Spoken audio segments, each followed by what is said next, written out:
आज है अपना लेक्चर नंबर 5।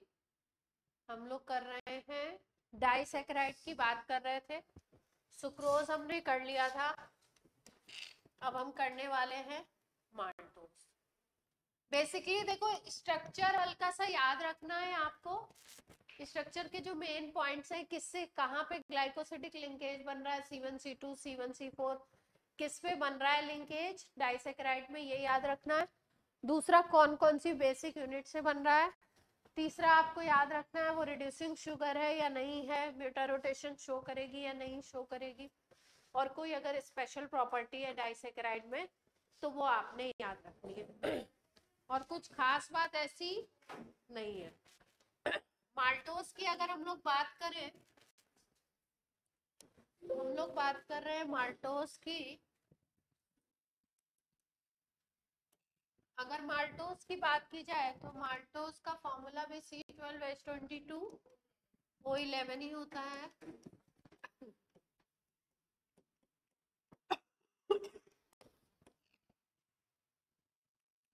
C12H22 O11 ही फॉर्मूला है इसका माल्टोज का।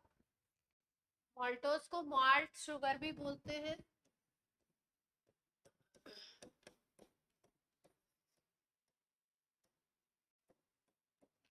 ये जब ब्रेक होता है तो ये स्टार्च को अगर ब्रेक कर दो डायस्टेज की एंजाइम की प्रेजेंस में, स्टार्च ले लीजिए, उसकी हाइड्रोलिसिस करा दीजिए।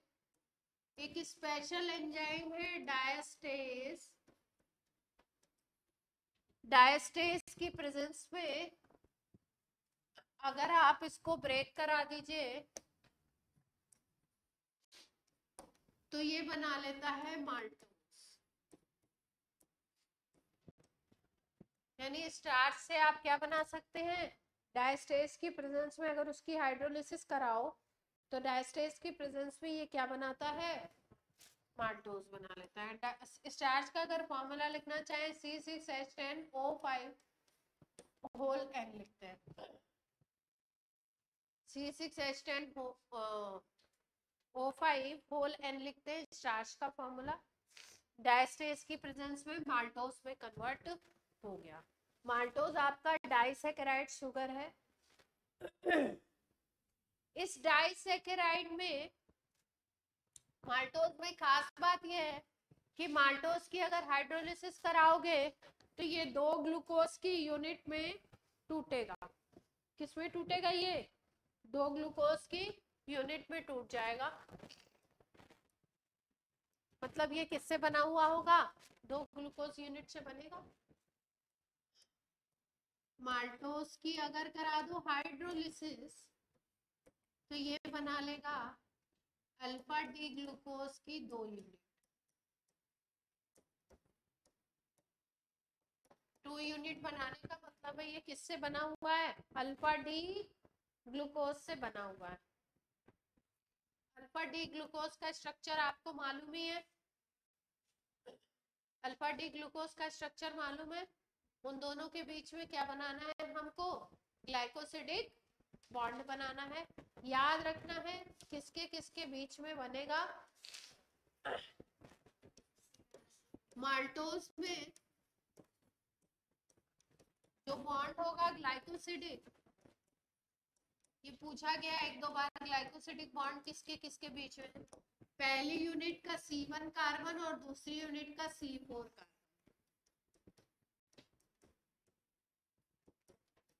ग्लूकोज की फर्स्ट यूनिट ले लो, उसका C1 कार्बन ले लो, और दूसरी यूनिट का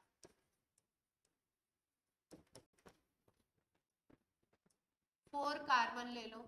इन दोनों के बीच में C1 C4 के बीच में क्या है आपका, glycosidic linkage. Alpha D glucose unit है दोनों की दोनों, और दोनों यूनिट के बीच में ग्लाइकोसिडिक लिंकेज बन जाएगा।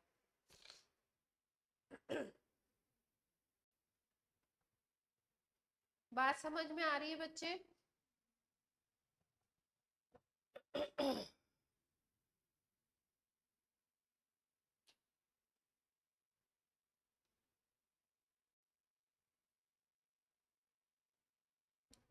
अब देखो, ध्यान से देखो, ग्लूकोज का जो ए साइक्लिक स्ट्रक्चर था, यहाँ पे मैंने ड्रॉ नहीं किया है शायद, हाँ ये स्ट्रक्चर है शायद माल्टोज का।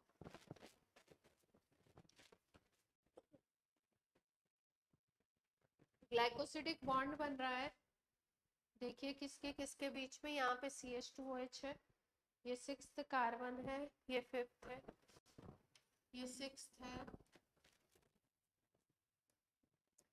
ये आपका कार्बन है 6th, ये है आपका 5th कार्बन, है ना, ये 1 होगा ना।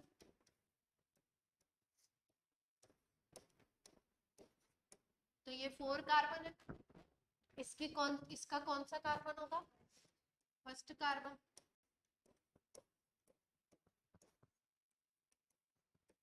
दो ग्लूकोज यूनिट है, देख पा रहे हैं बच्चों, एक का 1st कार्बन यूज हो रहा है, एक का कौन सा कार्बन यूज हो रहा है, 4th कार्बन यूज हो रहा है।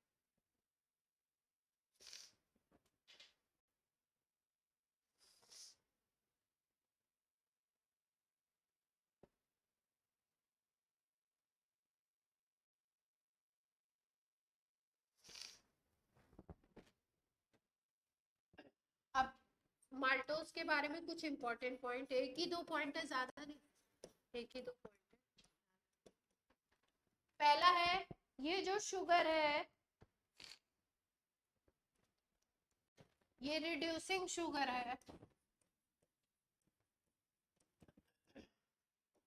ये शुगर क्या है, रिड्यूसिंग शुगर है। क्यों रिड्यूसिंग शुगर बने, यहाँ पे तो पहला कार्बन CHO वाला ग्रुप वाला होता है ना, पहला कार्बन जो है और इधर पे चौथे कार्बन से ज्वाइनिंग है, तो यहाँ का जो पहला कार्बन है इस पे हेमी एसिटल जो फॉर्मेशन हुआ है, वो हेमी एसिटल बाद में जाकर के ओसाजोन बना लेता है। ग्लूकोसाजोन जो फॉर्मेशन हो रहा था ना, वो ये यूनिट बना सकते हैं, ओसाजोन फॉर्मेशन कर सकते हैं, ठीक है। और अगर यहाँ से रिंग ओपन हो तो CHO भी बन सकता है। इसकी वजह से माल्टोज जो शुगर है वो कैसी है, रिड्यूसिंग शुगर है।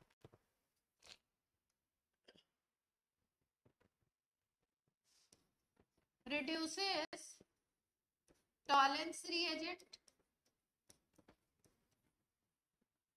फैलिंग सॉल्यूशन,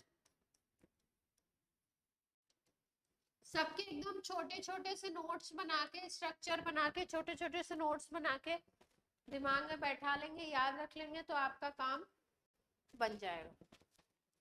म्यूटा रोटेशन शो करेगा,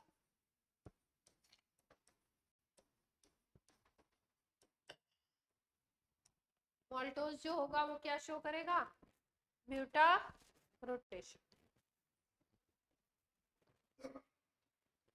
और कुछ खास बात नहीं थी इसमें, इतने ही पॉइंट्स आपने याद रखने हैं। C1 और C4 के बीच में हो रहा है, दोनों यूनिट ग्लूकोज हैं, दोनों यूनिट अल्फा डी ग्लूकोज है, और रिड्यूसिंग शुगर है, ओसाजोन बना सकता है, टॉलेंस रिएजेंट का टेस्ट देगा, फैलिंग सॉल्यूशन का देगा, म्यूटा रोटेशन शो करेगा। अगर आप स्टार्च को किसकी प्रेजेंस में लिया था हमने, स्टार्च को हम डायस्टेज की प्रेजेंस में अगर ट्रीट करते हैं, हाइड्रोलिसिस कराते हैं, तो माल्टोज बन जाता है। माल्टोज की अगर हाइड्रोलिसिस कराओगे तो क्योंकि ये 2 अल्फा डी ग्लूकोज से बना हुआ है, तो 2 अल्फा डी ग्लूकोज यूनिट बन जाएंगी, दोनों ग्लाइकोसिडिक बॉन्ड से जुड़ी हुई होती हैं, एक की C1 पोजीशन और दूसरे की कौन सी पोजीशन होती है, C4। इतना पॉइंट याद रहेगा, ठीक। इसके बाद अगली शुगर है लैक्टोज। अगला डाइसेकेराइड कौन सा है, लैक्टोज। लैक्टोज बना हुआ है आपका बीटा डी गैलेक्टोज और बीटा डी ग्लूकोज। लैक्टोज किससे बनता है, बीटा डी गैलेक्टोज से और बीटा डी ग्लूकोज से। तो ध्यान रखेंगे माल्टोज में दोनों क्या थे, अल्फा डी थे, और इसमें लैक्टोज में दोनों के दोनों क्या हैं, बीटा डी है। लैक्टोज में एक गैलेक्टोज है, लैक्टोज से मिलता जुलता नाम है, और दूसरा कौन सा है अपना बेसिक यूनिट, ग्लूकोज। इसका मतलब सुक्रोज में भी ग्लूकोज था, माल्टोज में भी ग्लूकोज था, और आपका लैक्टोज की भी एक यूनिट में क्या है, एक यूनिट तो ग्लूकोज है, दूसरी यूनिट क्या है, गैलेक्टोज।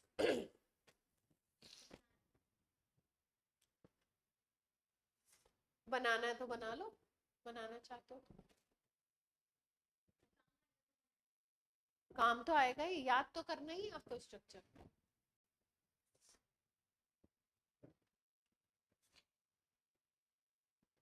इन दोनों को मिला के अगर ये बन रहा है तो इसका मतलब इसमें से क्या हो रहा है, पानी निकलेगा, तब ये फॉर्म होगा लैक्टोज।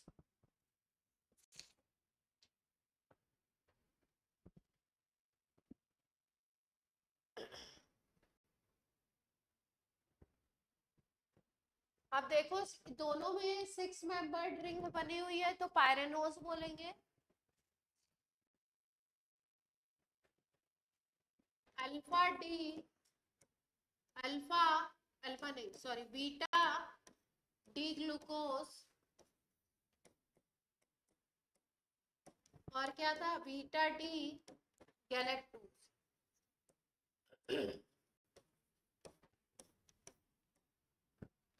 बीटा डी ग्लूकोज और बीटा डी गैलेक्टोज।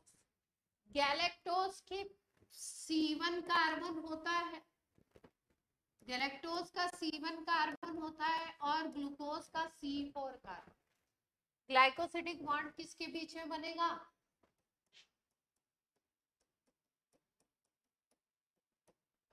ग्लूकोज का C4 और गैलेक्टोज का C1। C1 C4 माल्टोज में भी था, लेकिन दोनों यूनिट क्या थी, ग्लूकोज की थी। यहाँ पे भी C1 C4 है, लेकिन गैलेक्टोज की C1 यूनिट है, C1 पे अटैचमेंट है, और ग्लूकोज की कहाँ पे है, C4 पे है। सुक्रोज में क्या था, सुक्रोज में C1 C2 था, याद है।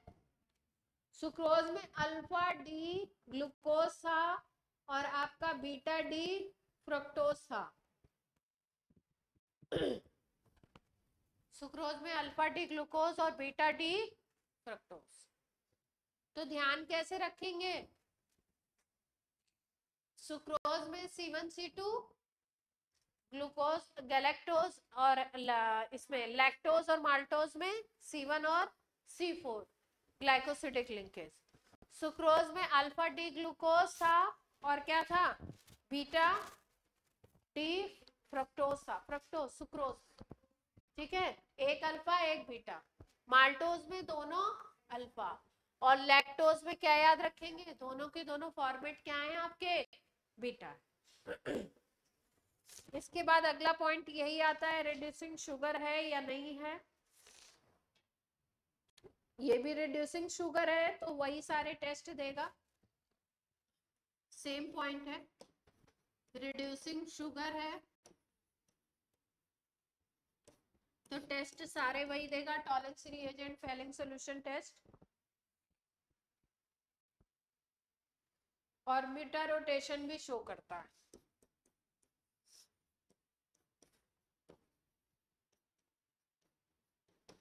अब इससे ज्यादा आपको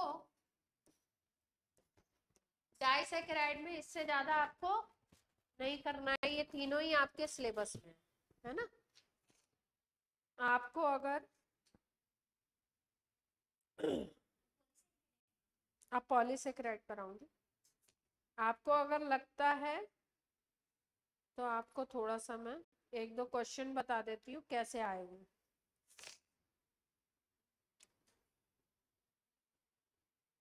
एक दो क्वेश्चन इसके देख लो, डाइसैकेराइड के कैसे आएंगे।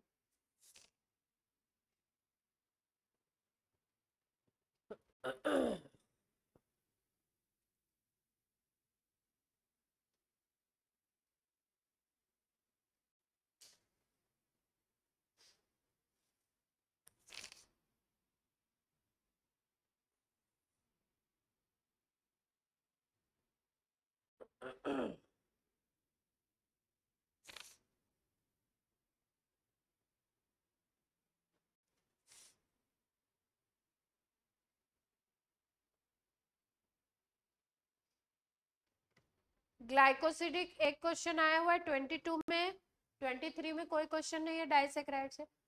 Glycosidic linkage between C1 alpha D glucose and C2 beta D fructose is found in, बताइए आंसर। ग्लाइकोसिडिक लिंकेज है C1 अल्फा डी ग्लूकोज और C2 बीटा फ्रक्टोज। तो ग्लूकोज और फ्रक्टोज की दो मतलब तीन ही आपके सिलेबस में, तो ग्लूकोज और फ्रक्टोज का कौन सा बनेगा? सुक्रोज ही बनेगा, तो आंसर विल बी सुक्रोज। कोई दिक्कत?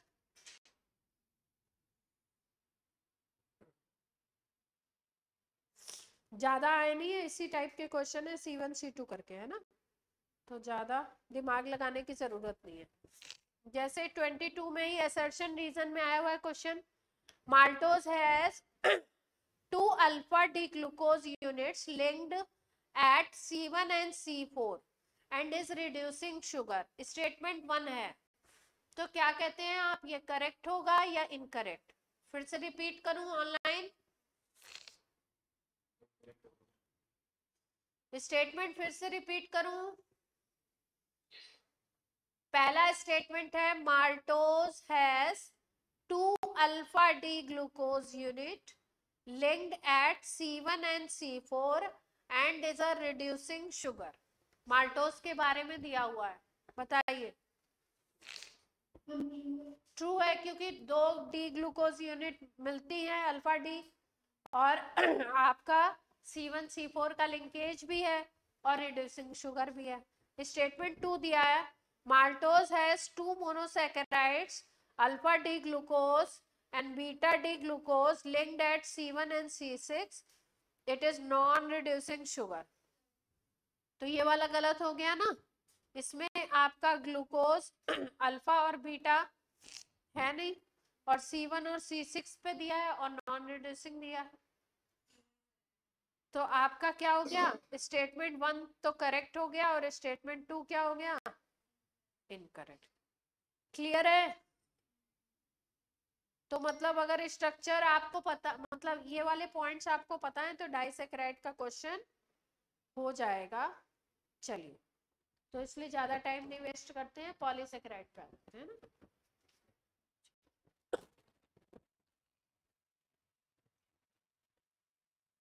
हम लोग आ जाते हैं अब किस पे, पॉलीसेक्राइड पे। ये इनके स्ट्रक्चर बने हुए हैं, मैं पीपीटी में डाल दूंगी, देखो ये बना भी लिया आपने, है ना।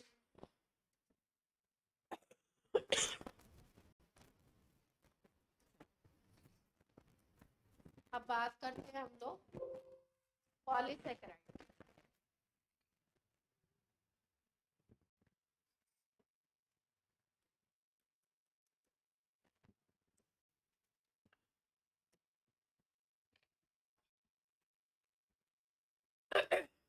पॉलीसेकेराइड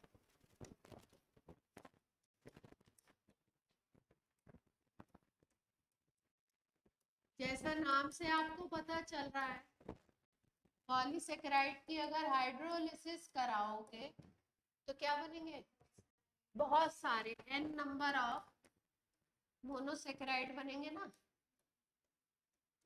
अल्टीमेटली किस में टूटेगा, मोनोसेकेराइड में। पॉलीसेकेराइड की अगर हाइड्रोलिसिस कराएंगे तो n नंबर ऑफ मोनोसेकेराइड में टूटेगा।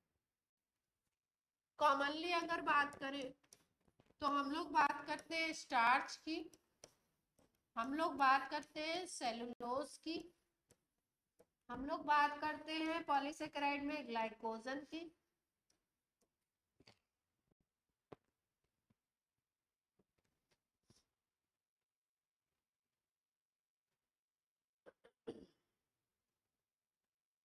डेक्स्ट्रीन है एक पॉलीसेकेराइड, तो नाम याद रखने। अच्छा, एक चीज याद रखिए, जैसे बायोमोलिक्यूल है ना, बायोमोलिक्यूल में कोई भी एग्जांपल अगर एनसीईआरटी में दिया है तो आपको जरूर याद होना चाहिए, ठीक है। पीपीटी में अगर मैं कोई एडिशनल बताती हूँ आपको वो याद नहीं रहता तो चलेगा, बट अगर एनसीईआरटी में कोई एग्जांपल दिया है वो आपको जरूर याद होना चाहिए। तो इसमें स्टार्च है, सेलुलोज है, ग्लाइकोजन है, डेक्सट्रीन है, ये तो हो गए आपके एग्जाम्पल। अब देखो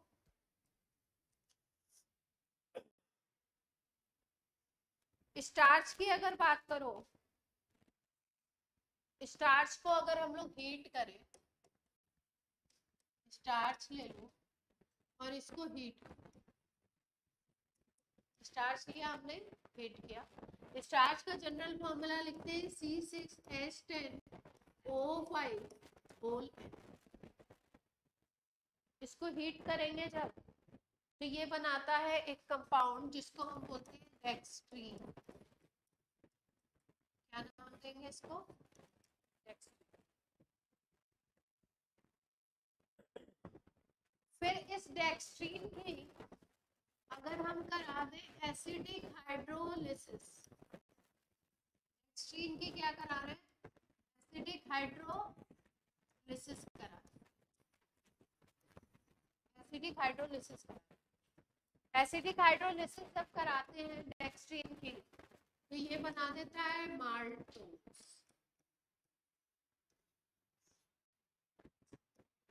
और इस माल्टोज की फिर हाइड्रोलिसिस करा दो तो अल्टीमेटली क्या मिल जाएगा हमको?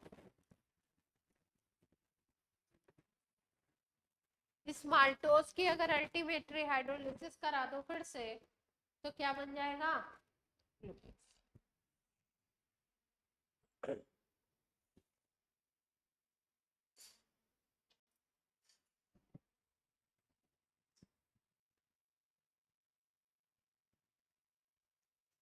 जैसे अगर एक एग्जांपल, कॉमन एग्जांपल बोला जाता है आपको कि आपका अगर बात करो किसमें, सलाइवा की, तो सलाइवा में कौन सा एंजाइम होता है? सलाइवा में एंजाइम कौन सा होता है? कुछ याद है? सलाइवरी एमाइलेज एक एंजाइम होता है। ये क्या करेगा? ये स्टार्च को ग्लूकोज में तोड़ देता है। सलाइवरी एमाइलेज के थ्रू स्टार्च किस में टूट जाता है? ग्लूकोज में। इसलिए आपको बोला जाता है ना, अगर सूखी रोटी खा रहे हैं तो थोड़ी देर बाद क्या लगती है आपको? मीठी लगने लगती है। ये सुना होगा आपने, कहीं सुना है?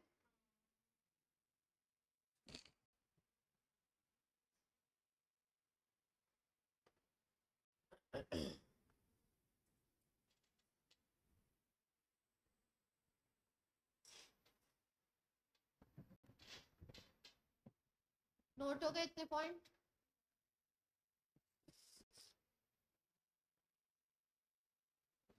अब कुछ और छोटे छोटे पॉइंट्स इसके बारे में नोट करते हैं, स्टार्च के बारे में। स्टार्च की अगर बात करूं, नॉन रिड्यूसिंग होगी। स्टार्च कैसा होता है? Non reducing. इसका मतलब फ्री CHO ग्रुप नहीं मिल पाता होगा, तभी ये क्या होता है? Non reducing. तो टॉलरेंस रिएजेंट, फेलिंग सॉल्यूशन इन सबको रिड्यूस नहीं करेगा।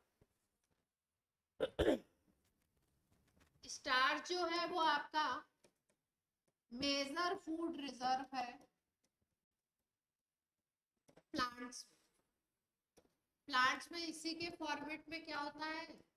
फूड रिजर्व रहता है स्टार्च के फॉर्मेट में।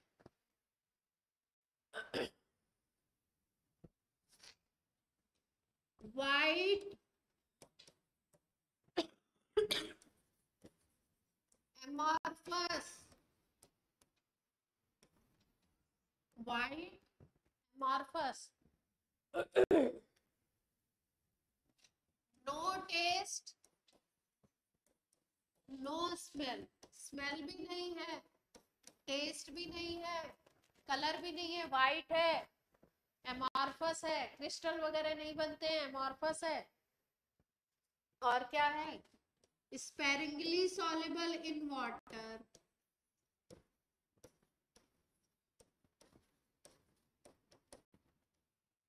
वाटर में क्या होता है, स्पेरिंगली। स्टार्च का आप लोग एक्सपेरिमेंट करते हैं, 12th में एक्सपेरिमेंट एक कराया जाता है स्टार्च का, कोलाइडल सॉल्यूशन से रिलेटेड। तो उसमें बनाते हैं आप लोग कोलॉइड इसका।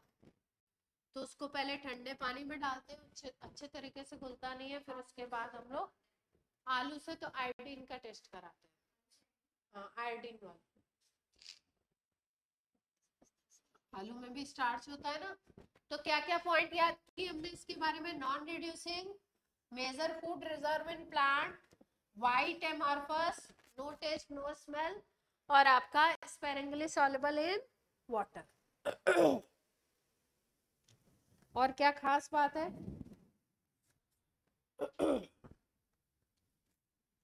अगर स्टार्च का सॉल्यूशन ले लीजिए आप और इसमें आयोडीन डाल दीजिए, आयोडीन के ड्रॉप्स डाल दीजिए आप, आयोडीन सॉल्यूशन डाल दो,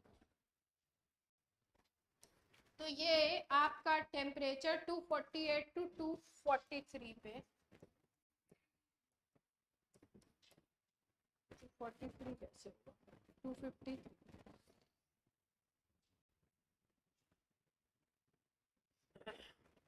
अगर आपका आयोडीन डालोगे तो सीधे सीधे पहले ये ब्लू कलर देगा। स्टार्च कैसा कलर दे देता है आयोडीन के साथ, ब्लू।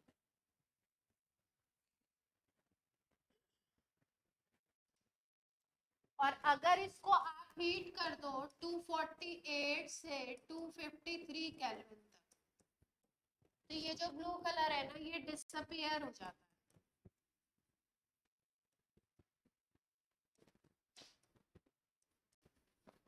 रिएक्शन याद करना जरूरी नहीं है, कलर याद रहे तो अच्छी बात है।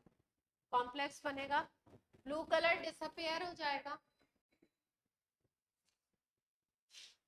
लेकिन जैसे ही आप इसको ठंडा करोगे, कूल कर दो, on cooling blue colour reappear हो जाएगा।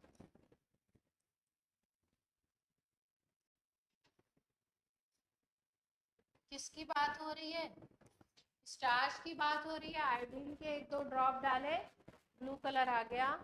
फिर उसके बाद आपने उसको 248 से 253 तक लगभग गर्म कर दिया, तो ब्लू कलर क्या हो गया, डिसअपियर। लेकिन अगर फिर से उसको कूल डाउन कर दो तो ब्लू कलर क्या हो जाएगा आपका, रीअपियर हो जाए।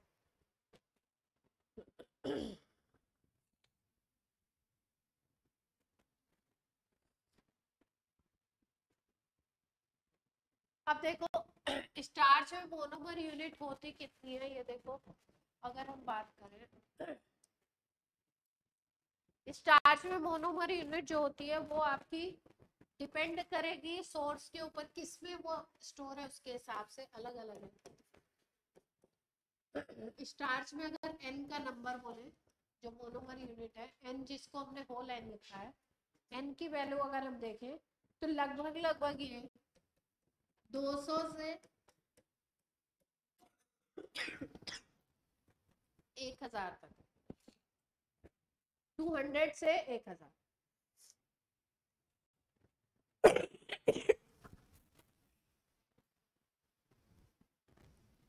अब हम लोग बात कर रहे हैं स्टार्च के उस पार्ट से जिससे क्वेश्चन आया है। स्टार्च अगर आप लेते हो किसी सोर्स से, तो इसमें 2 फ्रैक्शंस आपको दिखाई देंगे। स्टार्च का अगर इंटरनल स्ट्रक्चर देखोगे तो इसमें आपको 2 फ्रैक्शंस दिखाई देंगे। 2 फ्रैक्शंस का मतलब 2 तरीके की चीजें आपको देखने को मिलेंगी।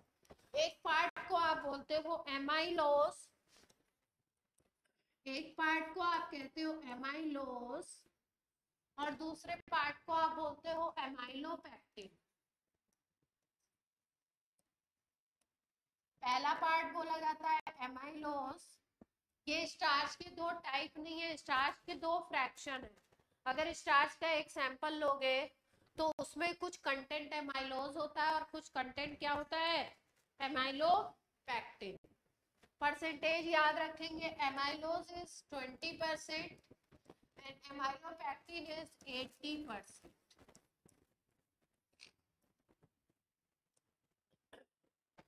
दोनों की थोड़ी थोड़ी सी डिफरेंट प्रॉपर्टीज होती हैं, वो ध्यान रखना है हमको। क्या क्या है देखिए, पहला पॉइंट है एमाइलोज में ये वाटर सॉल्युबल पार्ट है। जैसे हमने बोला था ना पानी में हल्का डिजॉल्व होता है, तो ये कौन सा पार्ट है, एमाइलोज, वाटर सॉल्युबल पार्ट है। दूसरा, ये लीनियर पॉलीमर।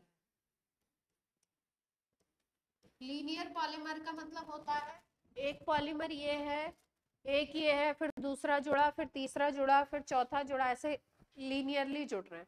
ब्रांच पॉलीमर ये होता है, लीनियर का मतलब इस तरीके से यूनिट्स जुड़ रही है। और अगर ब्रांच की बात करो तो ब्रांच में जैसे यहाँ भी जुड़ रहा है और आपका ब्रांचेस भी बन,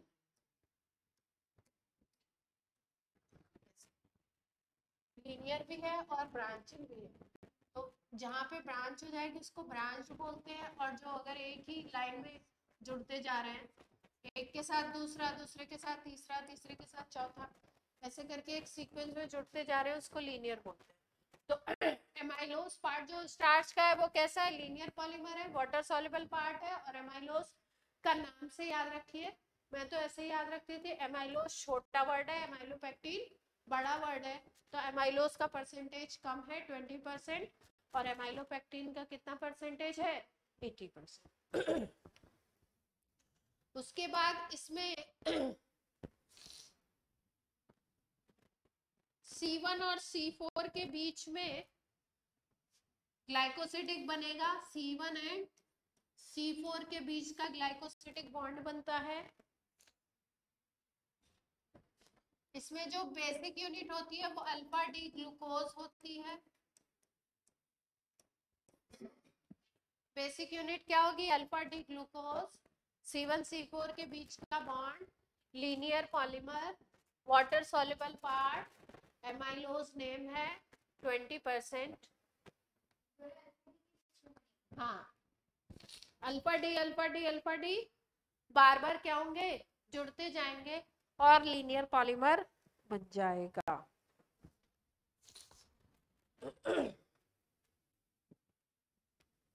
अब देखो एमाइलोपेक्टिन के बारे में क्या इंफॉर्मेशन है कि ये वाटर इनसॉल्युबल होगा। ये कौन सा पार्ट है, वाटर इनसॉल्युबल पार्ट है। दूसरी चीज थोड़ा सा अलग है, इसीलिए क्या है, नेचर अलग है। तो ये सॉल्युबल था तो ये कैसा है, इनसॉल्युबल। ये लीनियर है, इसमें लीनियर भी होगी और ब्रांचिंग भी होगी, linear and branching both present. Linearly भी जुड़ेगा और उसके साथ साथ क्या जुड़ेगा, ब्रांच भी जुड़ेगा। इसमें भी अल्फा डी ग्लूकोज यूनिट ही है, मतलब दोनों में क्या है, अल्फा डी ग्लूकोज ही है। हाँ बस अब अगला पॉइंट क्या है, वो अगला पॉइंट कहानी में थोड़ा सा ट्विस्ट है।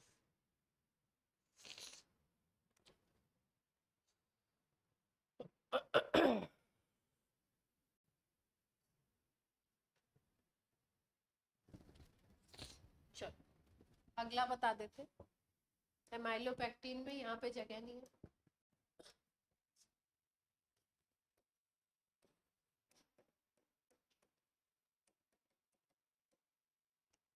मैं पूरा स्ट्रक्चर नहीं बना रही हूँ, मान लो ये एक यूनिट है, ये दूसरी है, ये तीसरी है, ये चौथी है, तो ये लीनियरली जुड़ रहे हैं, है ना।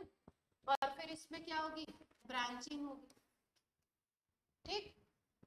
तो जो लीनियरली जुड़ते हैं, जो लीनियरली जुड़ते हैं उसमें C1 C4 ग्लाइकोसिडिक बनता है। लिंकेज कैसा है, C1 C4, सब इसमें भी ग्लूकोज की यूनिट है।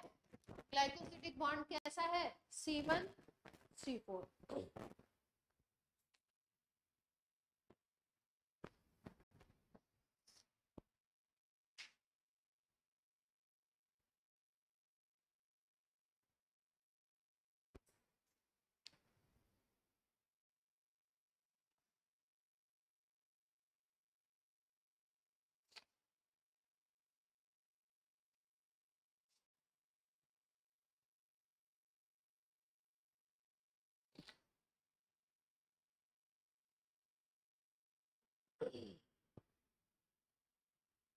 अब देखो दूसरी बात,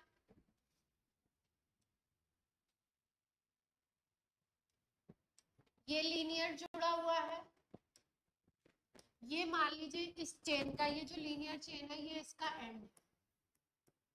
एंड पार्ट, ये क्या है इसका एंड पार्ट। तो इस एंड वाली यूनिट के C1 कार्बन से जो नीचे ब्रांच बननी है, ये ब्रांच वाला पार्ट है, इस ब्रांच का C6 जुड़ा हुआ। भाई कोई भी जो यूनिट्स है वो किससे जुड़ेंगे? ग्लाइकोसिडिक बॉन्ड से ही जुड़ेंगे। तो लीनियर में क्या याद रखना है? C1C4 जुड़ेंगे यूनिट लगातार। नीचे जब ब्रांचिंग होगी तो ब्रांचिंग में याद रखना है जो एंड पार्ट वाला कार्बन होगा, हाँ एंड वाले से जुड़ेगा। कौन सा पार्ट जुड़ेगा? दूसरी चेन का, दूसरी लीनियर चेन का C1C6। इसका C1 और इसका क्या जुड़ जाएगा? C6 जुड़ जाएगा। हाँ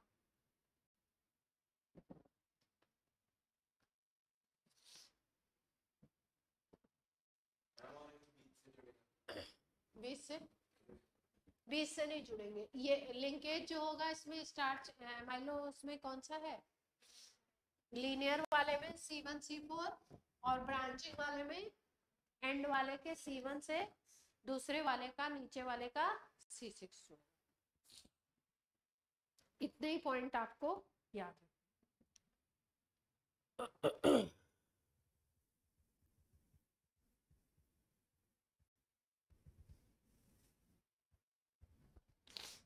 एमाइलोपेक्टिन की ये बात हो गई। अब इसमें यूनिट्स का नंबर भी दिया है।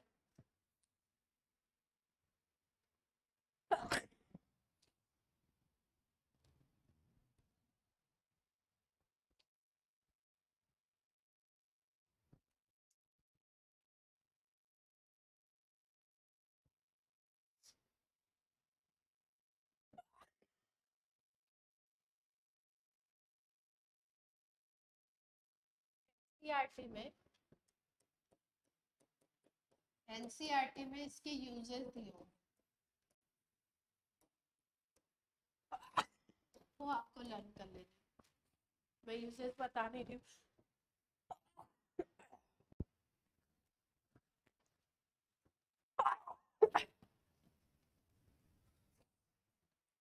एनसीईआरटी में आपको इसके यूजेस दिए होंगे, वो आपको याद कर।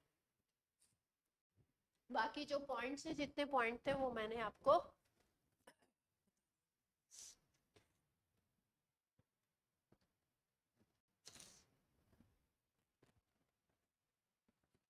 इसके बाद बात करते हैं दूसरे वाले की, सेलुलोज।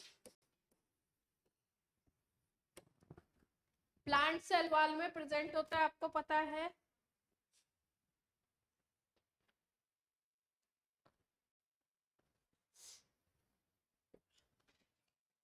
ये मोस्ट अबंडेंट कार्बोहाइड्रेट है,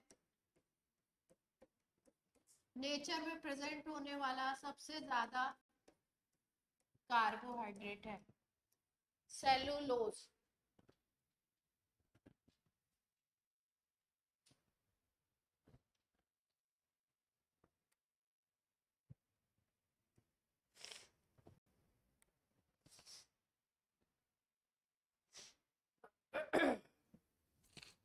अब सेलुलोज की प्रॉपर्टीज देखते हैं, क्या क्या प्रॉपर्टीज सेलुलोज की प्रॉपर्टीज में।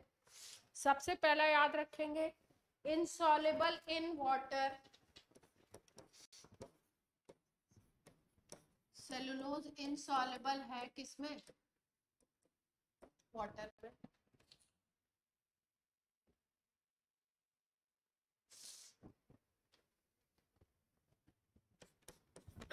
दूसरा पॉइंट है insoluble in organic solvent.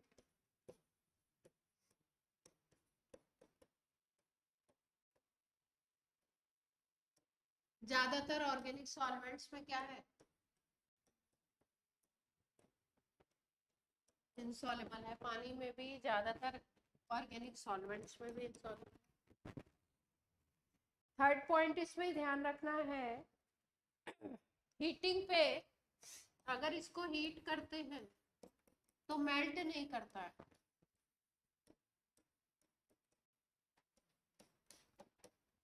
Heat करने पे आपका मेल्ट नहीं करेगा ये।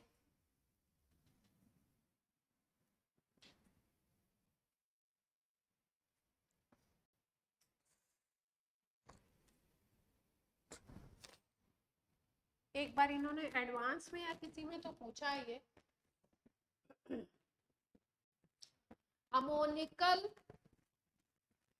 Copper hydroxide, ammoniacal copper hydroxide,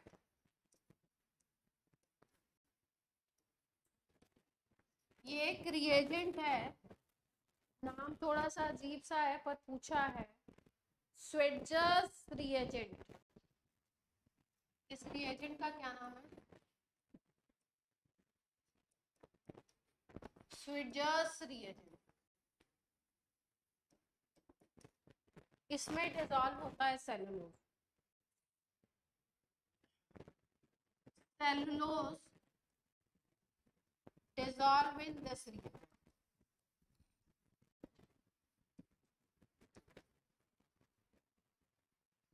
advance में क्वेश्चन एग्जैक्ट मुझे नहीं आता है लेकिन ये पूछा है स्वेट।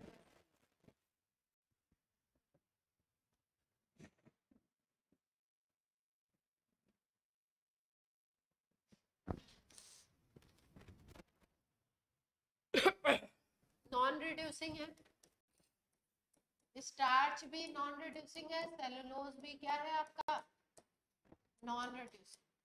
तो नॉन रिड्यूसिंग शुगर है तो सारे वही पॉइंट है, फेलिंग सॉल्यूशन से नहीं देगा टेस्ट, है ना, ओसाजोन फॉर्मेशन नहीं करेगा, टॉलेंस रिएजेंट से रिएक्शन नहीं करेगा।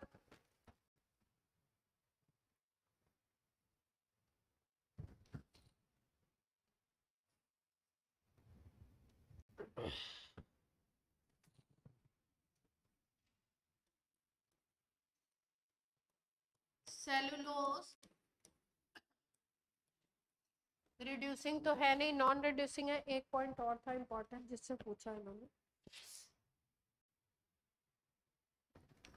Not fermented bye east. अगर सोचे इसको ईस्ट से फर्मेंट करा दे,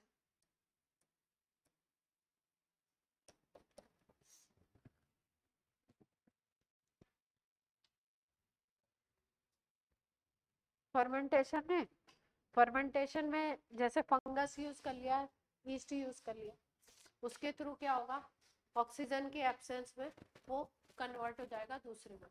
जैसे विनेगर बनाते हैं ना, एसिटिक एसिड, वो फर्मेंटेशन प्रोसेस से बनाते हैं। पिज्जा का डो भी बनाते हैं, जैसे आपका विनेगर अभी भी बनाते होंगे उसी तरीके से। पुराने जमाने में हमारे गाँव में तो उसी तरीके से बनाते थे। गन्ने का जो वो होता था ना जूस, गन्ने के जूस को मटके में रख देते थे और उसमें काफी सारी मिर्ची, वेजिटेबल्स वो सब डाल देते थे। आम वाम के सीजन में आम वगैरह डाल दिया और उसको जो घड़े का जो माउथ होता था उसको मोटे कपड़े से खूब अच्छे तरीके से, हाँ, या आटे से उसको कवर अप कर दिया, है ना, खूब अच्छे से उसको बंद कर देते थे और 3-4 महीने के लिए छोड़ देते थे। उसमें ऑक्सीजन सप्लाई नहीं होती है, ऑक्सीजन की एब्सेंस में वो जो शुगर होती है, गन्ने की शुगर जो होती है, वो कन्वर्ट हो जाती है आपकी विनेगर में, एसिटिक एसिड जिसको हम लोग बोलते हैं, CH3COH। ठीक है, सिरका बोलते हैं हिंदी में।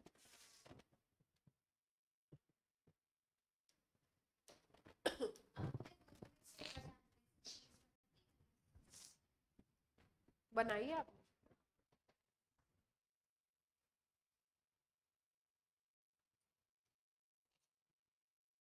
और कुछ खास पॉइंट हो तो बताऊं, अदरवाइज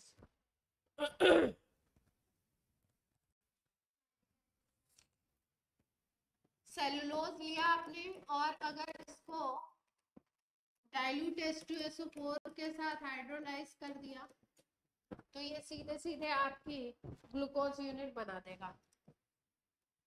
किसमें कन्वर्ट हो जाएगा? D glucose.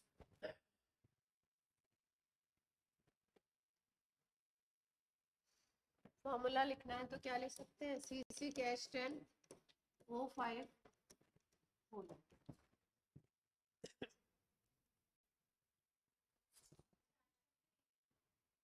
हाँ, स्टार्च का भी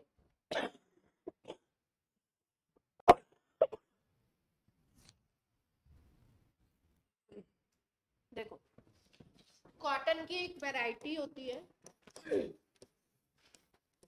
कॉटन की एक वैरायटी होती है। हम लोग जब साड़ी या सूट वगैरह परचेज करने जाते हैं तो कॉटन की एक वैरायटी बोलते हैं मर्सराइज, मर्सराइज्ड कॉटन बोलते हैं। क्या बोलते हैं? Mercerised cotton. जो प्योर कॉटन होगा, प्योर कॉटन जो होता है वो उसमें शाइन नहीं होती है, प्योर कॉटन में शाइन नहीं होती है। लेकिन ये जो मर्सराइज्ड कॉटन होता है इसमें थोड़ा सा शाइनी कॉटन। ठीक है, तो ये बनता कैसे है अगर हम लोग बात करें तो हम लोग क्या करते हैं, सेलुलोज को पहले कॉन्सेंट्रेटेड NaOH से ट्रीट करते हैं। सेलुलोज ले लिया तो कॉटन ले लिया, इसको कॉन्सेंट्रेटेड NaOH के साथ ट्रीट कर तो ये एक जिलेटिनस शाइनी सब्सटेंस बनाएगा। और यही जो शाइनी सब्सटेंस है इसको हम क्या बोलेंगे? Mercerised cotton.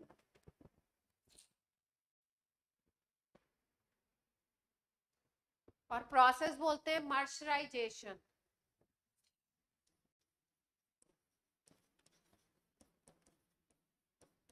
प्रोसेस को क्या बोलते हैं? मर्सराइजेशन।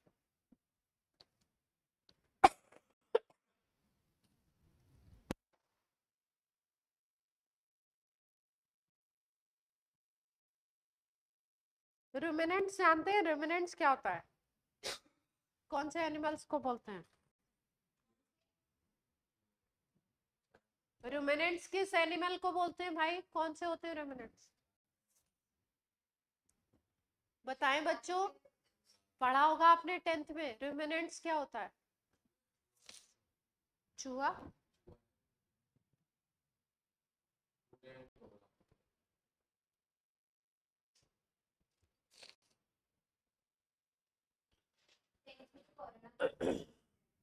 जैसे गाय हो गई ना, है ना, गोट हो गया, काऊ हो गया, ये सब जो होते हैं ये आपके इनमें एक एंजाइम प्रेजेंट होता है, सेलुलेज।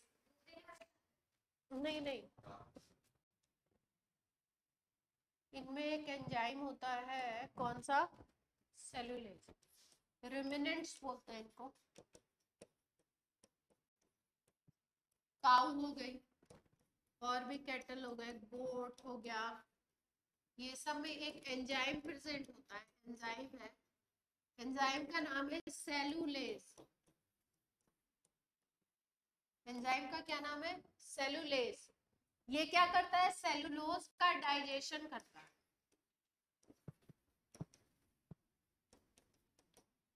तो जैसे अगर हम लोग बात करें या और बात करें एनिमल्स की, तो सेलुलोज का डाइजेशन नहीं हो पाता है क्योंकि इसमें ये एंजाइम नहीं प्रेजेंट होता है। लेकिन जो रुमिनेंट्स होते हैं, काऊ हो गई, गोट हो गई, इन सब में सेलुलोज को डाइजेस्ट करने वाले एंजाइम्स प्रेजेंट होते हैं।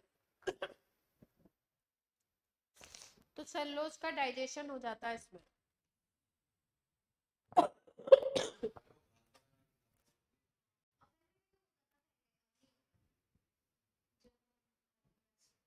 पढ़ लिया आपने, समझ गए?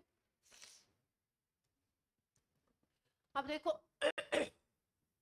ये तो स्टार्च का मॉलिक्यूल बना हुआ है, इसमें क्या खास बात है इसमें?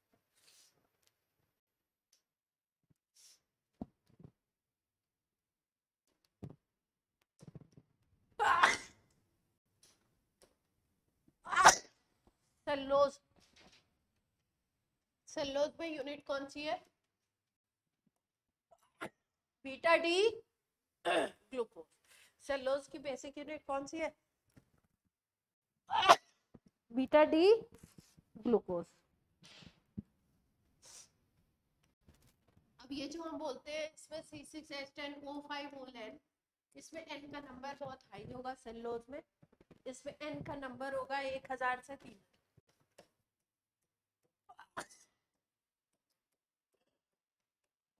का नंबर है 1000 से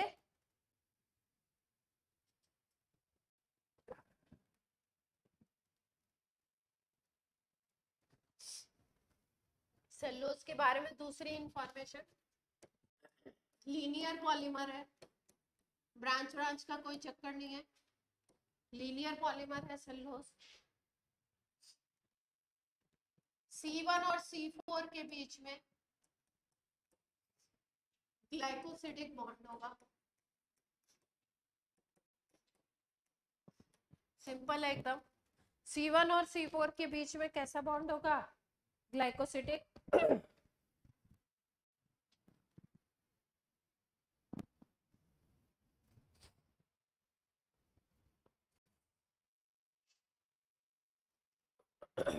ह्यूमन में सेलुलोज एंजाइम एब्सेंट होता है, इसलिए ह्यूमन में डाइजेशन इसका नहीं हो सकता। सेलुलोज एब्सेंट है क्या?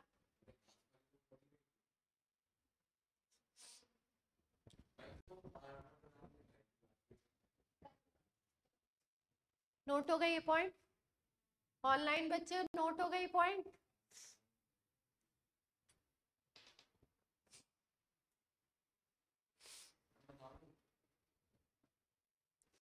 भूवी, वेरोनिका, मान्या, एकदम छोटे छोटे से पॉइंट्स हैं इसमें, मतलब आपको ये एमाइलोज और एमाइलोपेक्टिन का स्ट्रक्चर, किसका? सेलुलोज के स्ट्रक्चर बना लो। कार्बन पे ध्यान देना है, C1C4।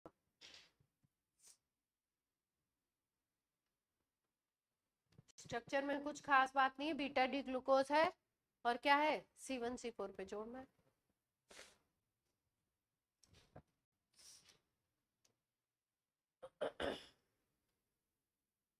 एमाइलोज दिखाया गया है, एमाइलोपेक्टिन दिखाया गया है। ग्लाइकोजन की थोड़ी सी बात कर लेते हैं, ग्लाइकोजन क्या होता है? ग्लाइकोजन को बोलते हैं एनिमल स्टार्च। क्या बोलते हैं? Animal starch. एनिमल में जो आपका स्टोरेज होता है वो इस फॉर्म में होता है।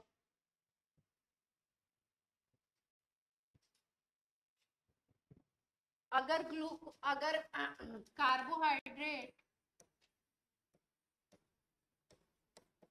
एनिमल में अगर स्टोर हो रहा है तो किस फॉर्म में होता है? ग्लाइकोजन के फॉर्म। सेलुलोज अभी आपने देखा, सेलुलोज क्या है? प्लांट स्टार्च है ना, सेलुलोज को प्लांट स्टार्च बोल सकते हैं। ये एनिमल स्टार्च है, उसमें बीटा डी ग्लूकोज होता है, ये बनता है अल्फा डी ग्लूकोज से।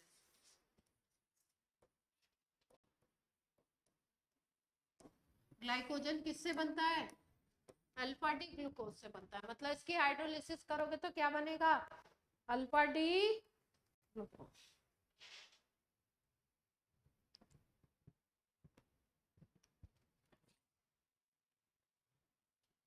ग्लाइकोजन का स्ट्रक्चर जो होता है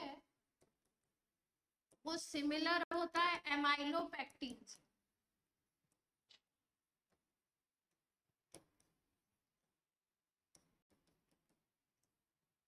सिमिलरिटी याद रखनी है, किससे सिमिलर है ग्लाइकोजन का स्ट्रक्चर? एमाइलोपेक्टिन।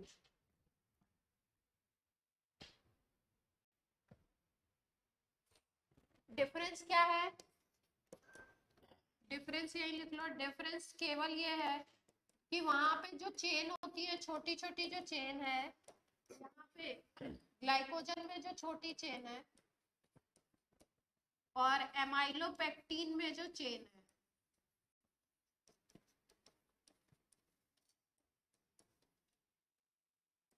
एमाइलोपेक्टिन में शायद 20 से 25 ग्लूकोज यूनिट होती हैं, जबकि आपकी ग्लाइकोजन में 10 to 14 ग्लूकोज यूनिट होंगे।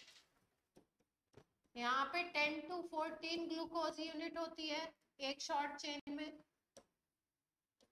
स्ट्रक्चर एक तरीके का ही होता है, और यहाँ पे एमाइलोपेक्टिन में 20 से 25 यूनिट होती है ग्लूकोज।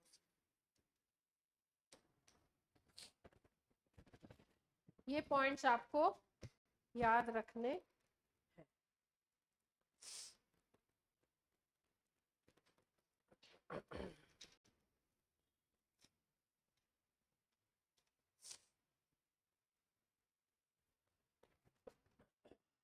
क्लियर है यहाँ तक की बात?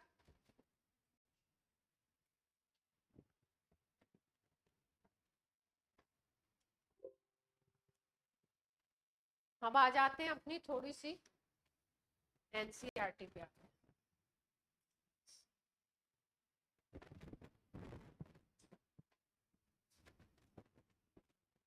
थोड़ा सा एनसीईआरटी को फॉलो करते हैं।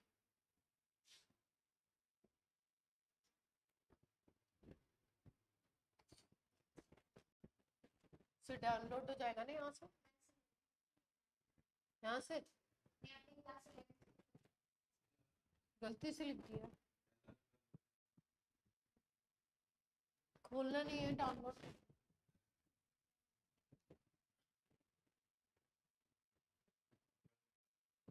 सेव नहीं होगा ना, सेव भी तो करना होगा, यहाँ से कर लो।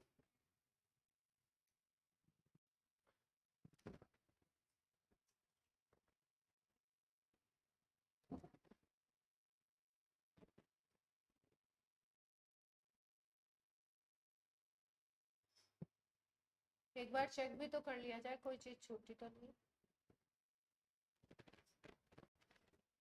आ गया पीडीएफ? इसको क्लोज कर दूं? क्या हुआ?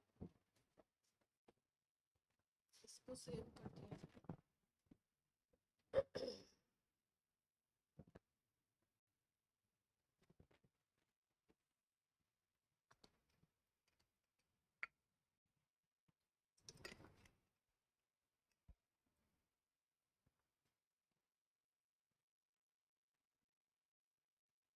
अमीनो एसिड भी स्टार्ट करेंगे ना तो अच्छा रहेगा। इसमें होगा ना, दिख रहा है?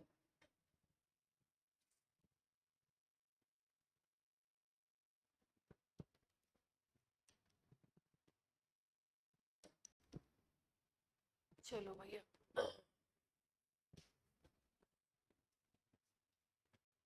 ये क्या है? डेट करना है? तुमको नहीं करना है भाई अभी, देखो ध्यान से।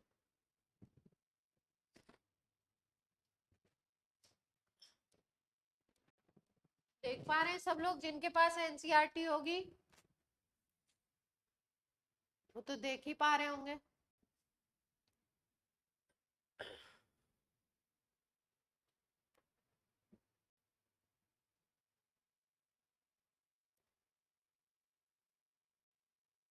ये देखो क्या दे रखा है, comparison of element present in non living and living matter, hydrogen, carbon, है ना? इसमें ये जो दिया हुआ ये ह्यूमन बॉडी, ह्यूमन बॉडी में देखो ऑक्सीजन कितना है, कितना दिख रहा है आपको ऑक्सीजन?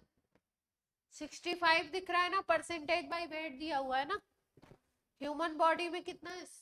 ऑक्सीजन 65 और कार्बन कितना है 18.5। लोएस्ट कौन सी चीज है? सिलिकॉन नेग्लिजिबल है। और अगर लोएस्ट अमाउंट देखें तो किसका दिख रहा है? 0.1। किसका है? मैग्नीशियम का।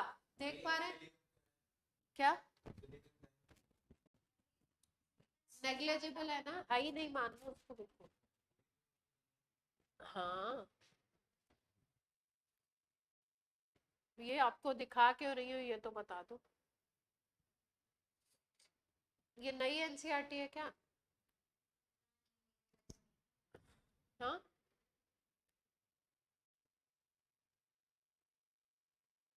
कार्बोहाइड्रेट उड़ा तो नहीं दिया?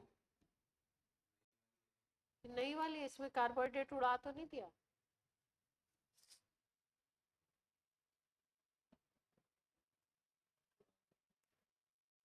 बायो का तो नहीं आ गया? हमने केमिस्ट्री डाला था। हाँ, केमिस्ट्री।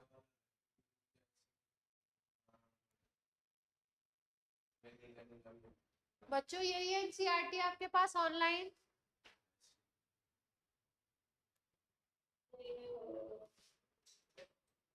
अलग है आपके पास? नहीं है आपके पास?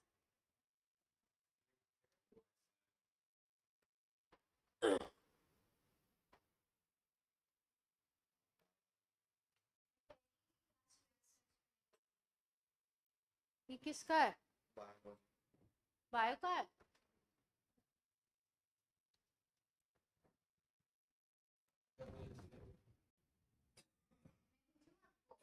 हाँ, भेजो फटाफट।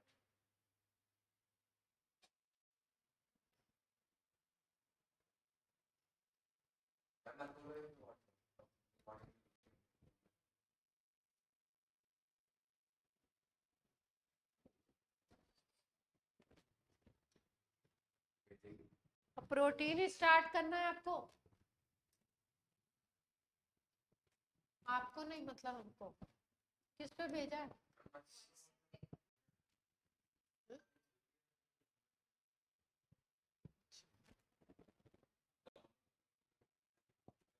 नहीं,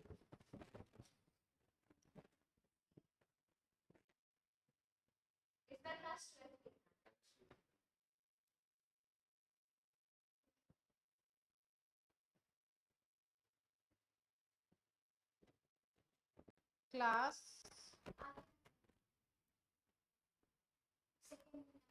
12 केमिस्ट्री। अरे क्या बता, इनका भरोसा थोड़ी है, उड़ा ही दे। इनका भरोसा नहीं है ना।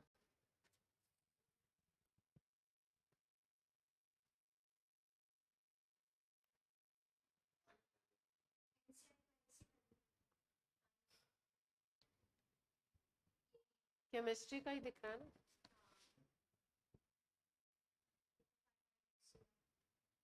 ये वाला है ना, वो कुछ और था। बायो आया का था क्या? हाँ, ये सारे ग्लूकोज के रिएक्शन है।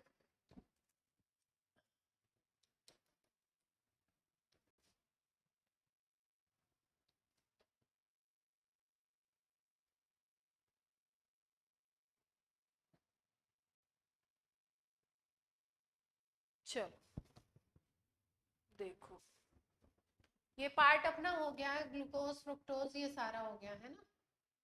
डाइसैकेराइड हो गया। फिर उसके बाद आपका देखते जाओ, पॉलीसेकेराइड हो गया, एमाइलोज, एमाइलोपेक्टिन, है ना। कहाँ कहाँ पे क्या क्या स्ट्रक्चर है। फिर आपका सेलुलोज हो गया है। सेलुलोज के बारे में क्या क्या इंफॉर्मेशन थी? सेलुलोज की अगर बात करो तो ये सारी हमने इंफॉर्मेशन कर ली है। लिंकेज वगैरह के बारे में बात कर ली है।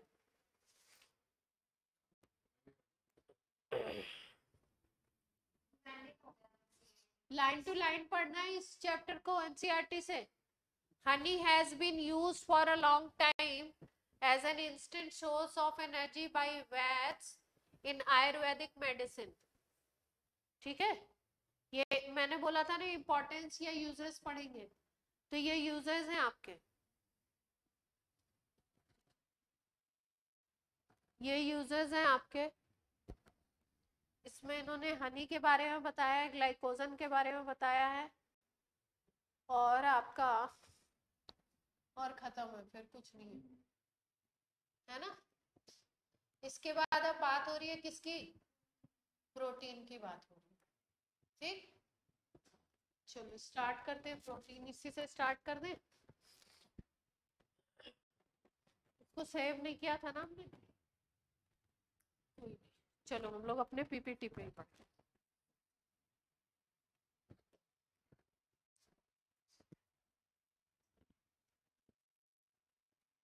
प्रोटीन का इंट्रो कर देते हैं।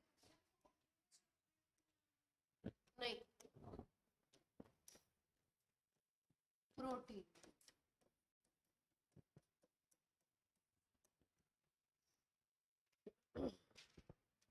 प्रोटीन की अगर बात करो तो किस वर्ड से बना हुआ है ये, प्रोटियोज वर्ड से मिलके बना हुआ है, प्रोटियोज से बना। प्रोटियोज का मतलब क्या होता है,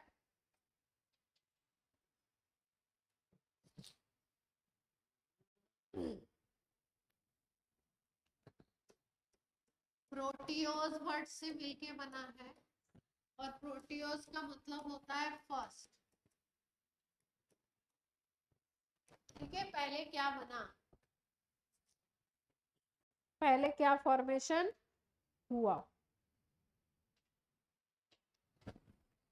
प्लांट एनिमल सब में होंगे, और क्या होते हैं, essential for growth and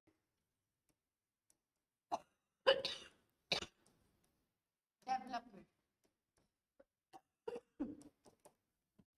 biological aspect जो भी है वो उसको क्या करेंगे आप, एनसीईआरटी से रीड करेंगे। नाइट्रोजनस कंपाउंड है, नाइट्रोजन होगा,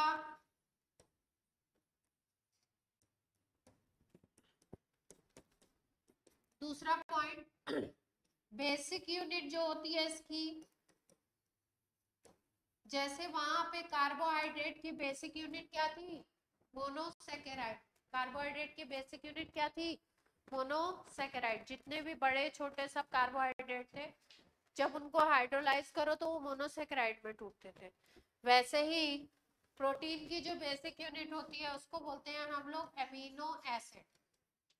क्या नाम देते हैं इसको, एमिनो एसिड।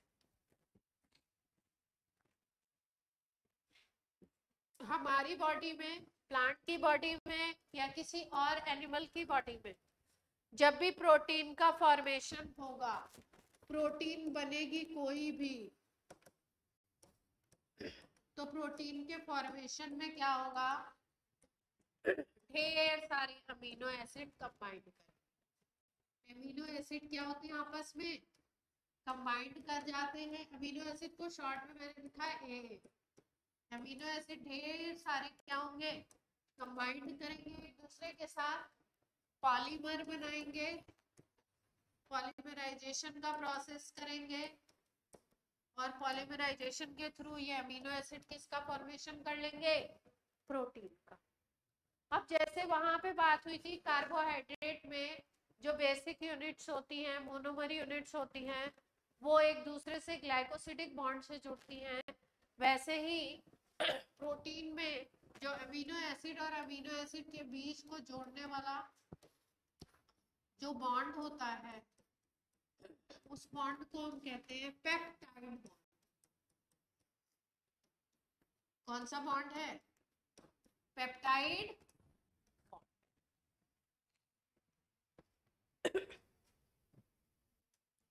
कौन सा बॉन्ड है, पेप्टाइड। पेप्टाइड बॉन्ड का फॉर्मूला अगर हमें याद रखना है तो फॉर्मूला याद रखिए पेप्टाइड बॉन्ड का, CONH। कैसे बनता है भी बताते हैं। पेप्टाइड बॉन्ड का फॉर्मूला है CONH, मतलब बीच में ये जो बॉन्ड होगा, बीच में जो दिखेगा ये क्या होगा, CONH ग्रुप आपको दिखाई दे। कैसे बनेगा ये बताते हैं अभी आपको।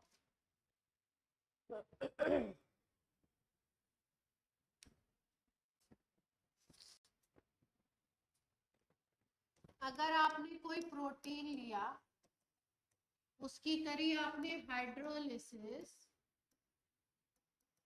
तो ढेर सारे पेप्टाइड्स बनते हैं।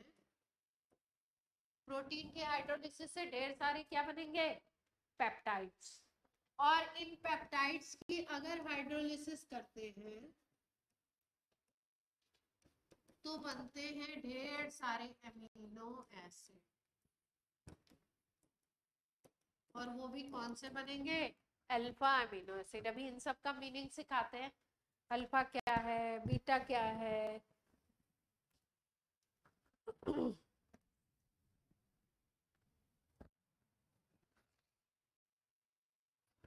चलिए।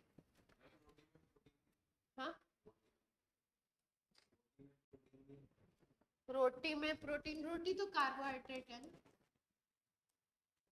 देख, अमीनो एसिड की अगर बात करो तो अमीनो एसिड होते हैं 20। कितने अमीनो एसिड होते हैं? 20 अमीनो एसिड। अलग अलग 20 अमीनो एसिड।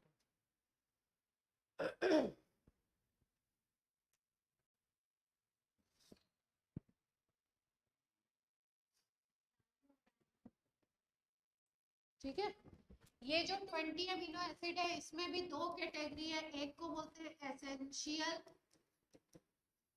अमीनो एसिड और दूसरे को बोलते हैं नॉन एसेंशियल।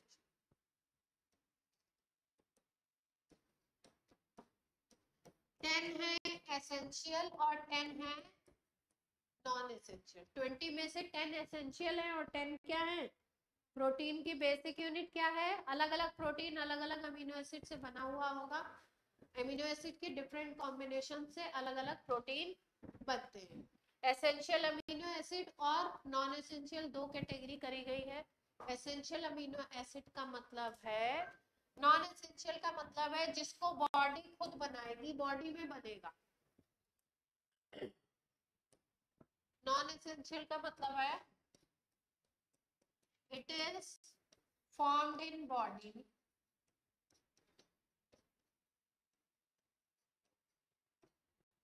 ये बनेगा खुद ही।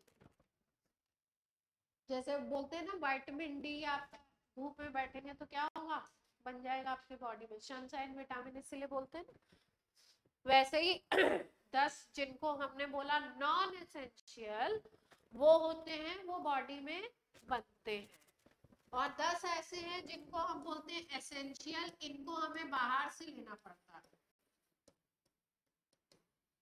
आउटसाइड से लेना है। यानी कि कहाँ से लेना पड़ेगा हमको?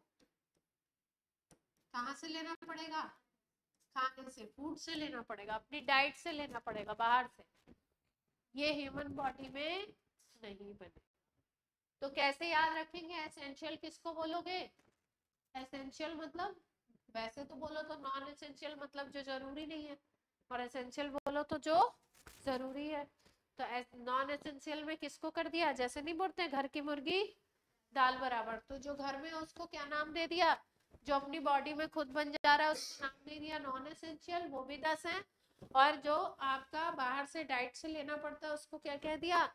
एसेंशियल कह दिया। वो उनका नंबर भी क्या है? 10। क्लियर है बात? क्या होगा? प्रोटीन होता है सब, किसी के छिलके में होगा, किसी में, अब कंटेंट के ऊपर डिपेंड करता है, किसमें कार्ब ज्यादा है, किसमें प्रोटीन।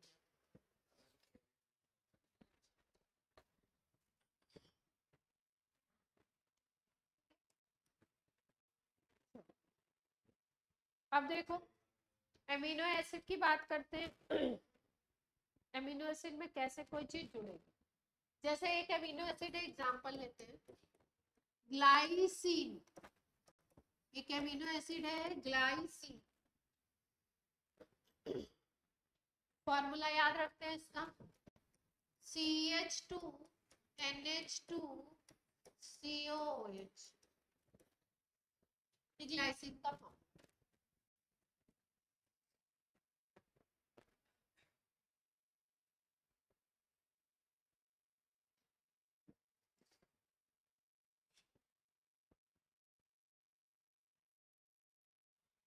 ग्लाइसिन का ये फॉर्मूला।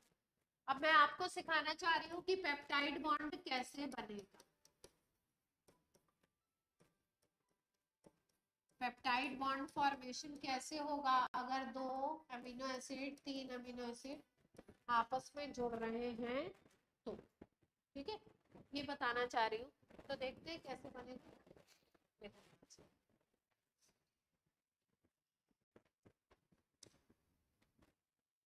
एक का COH ग्रुप ले लेते हैं, एक मॉलिक्यूल ये रहा,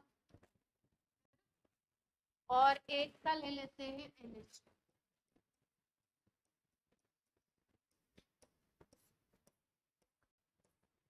ध्यान से देखो, दो अमीनो एसिड जुड़ रहे हैं, ये एक ग्लाइसिन का मॉलिक्यूल है। ऐसे n number of amino acid जुड़ेंगे, बहुत सारे, जरूरी नहीं है ग्लाइसिन ही जुड़े, और भी जुड़ सकते हैं। कैसे जुड़ेगा देखो, यहाँ से H जाएगा और यहाँ से OH, यहाँ से H, यहाँ से OH, क्या निकलेगा? पानी। जल निकल गया। और ये दोनों यूनिट कहाँ से जुड़ गई आपस में? यहाँ से OH गायब हो गया तो CO बन गया, यहाँ पे NH बन गया, और दोनों यूनिट क्या होंगी आपस में? जुड़ जाएंगी। तो जोड़ दें।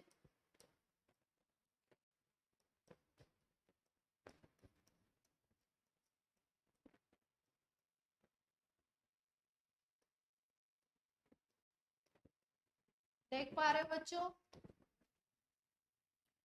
CONH बॉन्ड बन गया ऑनलाइन। तो ये CONH बॉन्ड को हम कौन सा बॉन्ड बोलेंगे?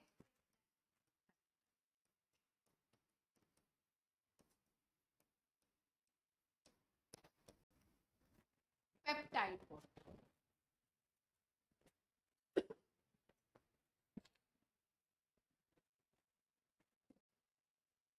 क्लियर है बात? पेप्टाइड बॉन्ड कैसे बनेगा?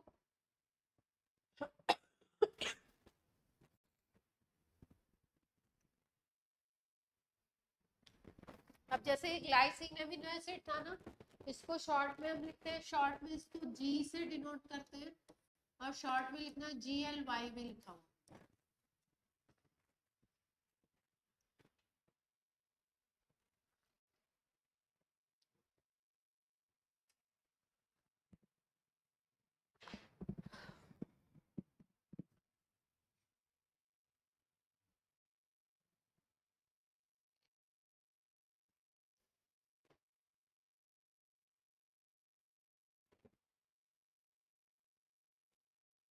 ग्लाइसिन के बारे में एक और स्पेशलिटी है, याद रखें।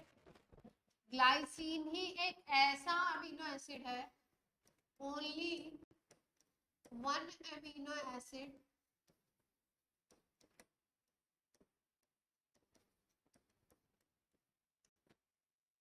which don't have chiral carbon.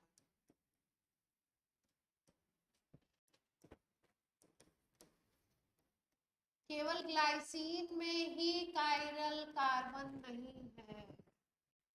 बाकी जितने अमीनो एसिड पढ़ोगे आप, बाकी 19, सब में क्या होगा? कायरल कार्बन प्रेजेंट होगा। तो ग्लाइसिन की स्पेशलिटी है, याद रखेंगे।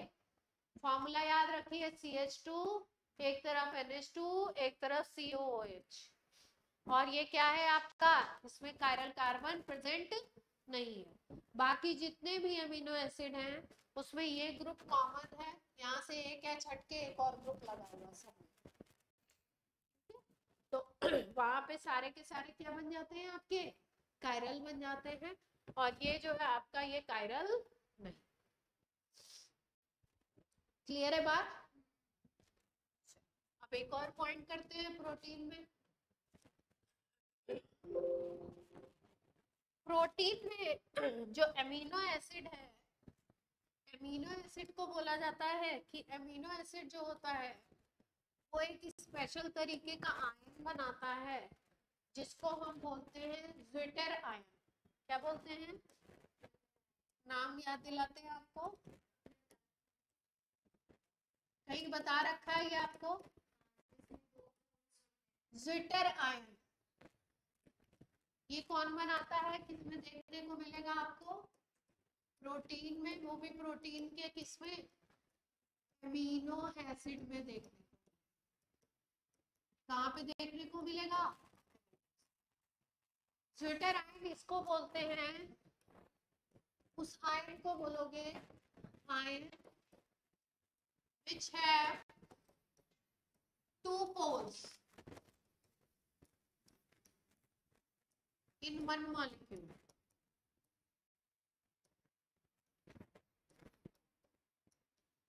एक ही मॉलिक्यूल में दो पोल्स होंगे, ठीक है, उसको बोलते हैं हम लोग ज्विटर आयन।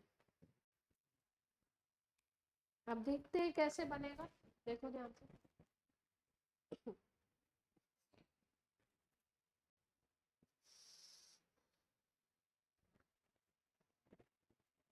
जैसे मान लो ग्लाइसिन का एग्जांपल ले लेते हैं, लिखिए या नोट कर लिया, ज्विटर आयन। ऑनलाइन बच्चे ज्विटर आयन बनाते हैं।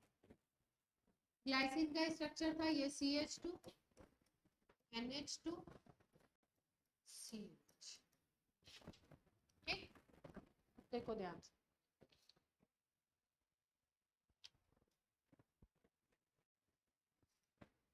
कभी कभी क्या होता है, ये जो एसिड का H है, ये H NH2 के पास है, H किसके पास चला जाता है, NH2 के पास, तो यहाँ पे क्या क्रिएट होता है, CH2, यहाँ पे बन जाएगा NH3 प्लस, और यहाँ पे आ जाएगा COO माइनस, देख पा रहे हैं, NH2 के साथ क्या जुड़ गया जा करके, H जुड़ गया, H अपने इलेक्ट्रॉन यहाँ पर दे करके गया था, तो H को इलेक्ट्रॉन की जरूरत थी, तो वो जुड़ा, तो क्या बन गया यहाँ पे NH3 प्लस बन गया, और यहाँ पे क्या बन गया CO माइनस। अगर इस मॉलिक्यूल को इलेक्ट्रिक फील्ड में लगाओगे तो इसमें देखो दो पोल्स बने हुए हैं ना, पॉजिटिव और नेगेटिव, तो दोनों पोल्स क्या होंगे, डाइपोल काइंड ऑफ बन गया ना, यहाँ पे देख रहे हैं, बाइपोलर मॉलिक्यूल, बाइपोलर चीज बन गई, बाइपोलर, इसी को बोलते हैं हम लोग ज्विटर आयन। ये जो बाइपोलर आयन बना है इसी को क्या बोलते हैं हम लोग, ज्विटर।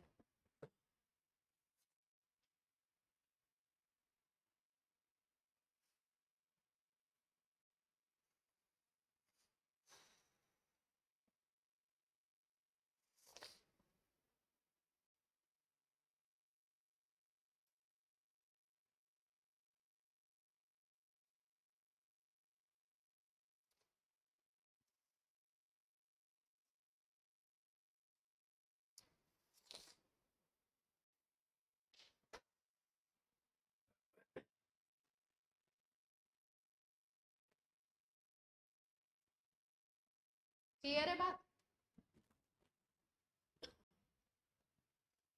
अब देखो इसके केस में ये जो ज्विटर आयन बना है, इस पे एक स्पेशल क्वेश्चन आया हुआ है, थिंक एडवांस में आया था, इसी पैटर्न का क्वेश्चन है। मान लो ये बना है NH3 प्लस एक तरफ, और एक तरफ आपका ग्रुप है, कोई भी अमीनो एसिड है, मान लीजिए यहाँ पे R है, यहाँ पे, और दूसरी तरफ CO माइनस, ये ज्विटर आयन।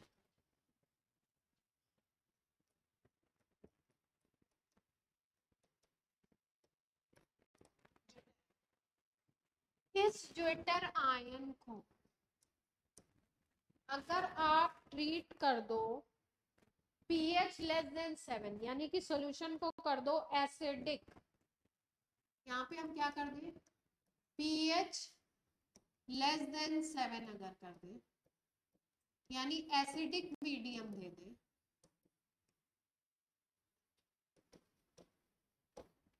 pH अगर हम लेस देन 7 कर दें, एसिडिक मीडियम दे दें, तो यहाँ पे क्या होता है कि H प्लस आ जाएगा, है ना, और H प्लस आता है तो H प्लस आकर के यहाँ पे जुड़ जाता है, ऐसे का ऐसे ही रहेगा, ये जो CO माइनस है ना यहाँ पर आकर के H प्लस जुड़ जाएगा। आपने कौन सा मीडियम दे दिया ज्यूटेराइन को? Acidic medium. ठीक, तो यानी कि एसिडिक मीडियम अगर दे रहे हो तो ज्यूटेराइन किस में कन्वर्ट हो रहा है? कैटायन। क्लियर है बात? एसिडिक मीडियम दिया तो ज्यूटेराइन किस में कन्वर्ट हुआ? सारे एमिनो एसिड अगर मीडियम ले लीजिए न्यूट्रल, पानी में घोल दीजिए उनको, तो वो किस फॉर्मेट में चले जाते हैं? ये न्यूट्रल मीडियम में है। न्यूट्रल मीडियम में ये आपका ज्यूटेरॉन के फॉर्मेट में प्रेजेंट होते हैं अमीनो एसिड। अगर आपने एसिडिक मीडियम कर दिया तो जो COO माइनस वाला ग्रुप है उसके ऊपर H प्लस जाकर के तुरंत चिपक जाता है, उस पे H प्लस जाकर के तुरंत चिपक जाता है और यहाँ पे क्या बन जाता है? COOH बन जाता है और ये आयन कैसा बन जाता है? कैटायन। लेकिन अगर इसका जस्ट अपोजिट केस आप करते हो, मीडियम ले लो बेसिक, बेसिक का मतलब pH क्या होगा? ग्रेटर देन 7 कर दिया। pH आपने ग्रेटर देन क्या कर दिया? 7 कर दिया।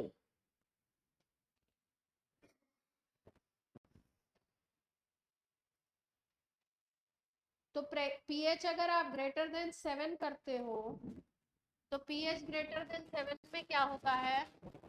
आपने OH माइनस प्रोवाइड कराए तो यहाँ पे अब उल्टा केस होता है। क्या होगा? ये CO माइनस तो ऐसा ही रहेगा, यहाँ पे ये बन जाएगा NH2। NH2 कैसे बना है? यहाँ पे देखो, pH ग्रेटर देन 7 किया यानी OH माइनस आपने दिए हैं। OH माइनस क्या करेगा? OH माइनस क्या करेगा? ये जो NH3 प्लस बना हुआ है ना, इससे H प्लस ले लेगा और क्या बना लेगा? H2O, और NH3 प्लस को कन्वर्ट कर देगा किसमें? NH2। बात क्लियर हो रही है? पॉइंट क्लियर हुआ? बच्चा पार्टी याद रखने के लिए कैसे याद रखेंगे? एसिडिक मीडियम में क्या बन रहा है? कैटायन, यानी NH3 प्लस बनेगा, COH वाला पार्ट न्यूट्रल होगा। और बेसिक मीडियम में क्या बन गया? बेसिक मीडियम में NH2 प्लस का H प्लस हट गया तो ये न्यूट्रल बन गया और ये CO माइनस ऐसे ही रहेगा, यानी कि ये क्या बन रहा है? एनायन। क्लियर है बात? कोई दिक्कत?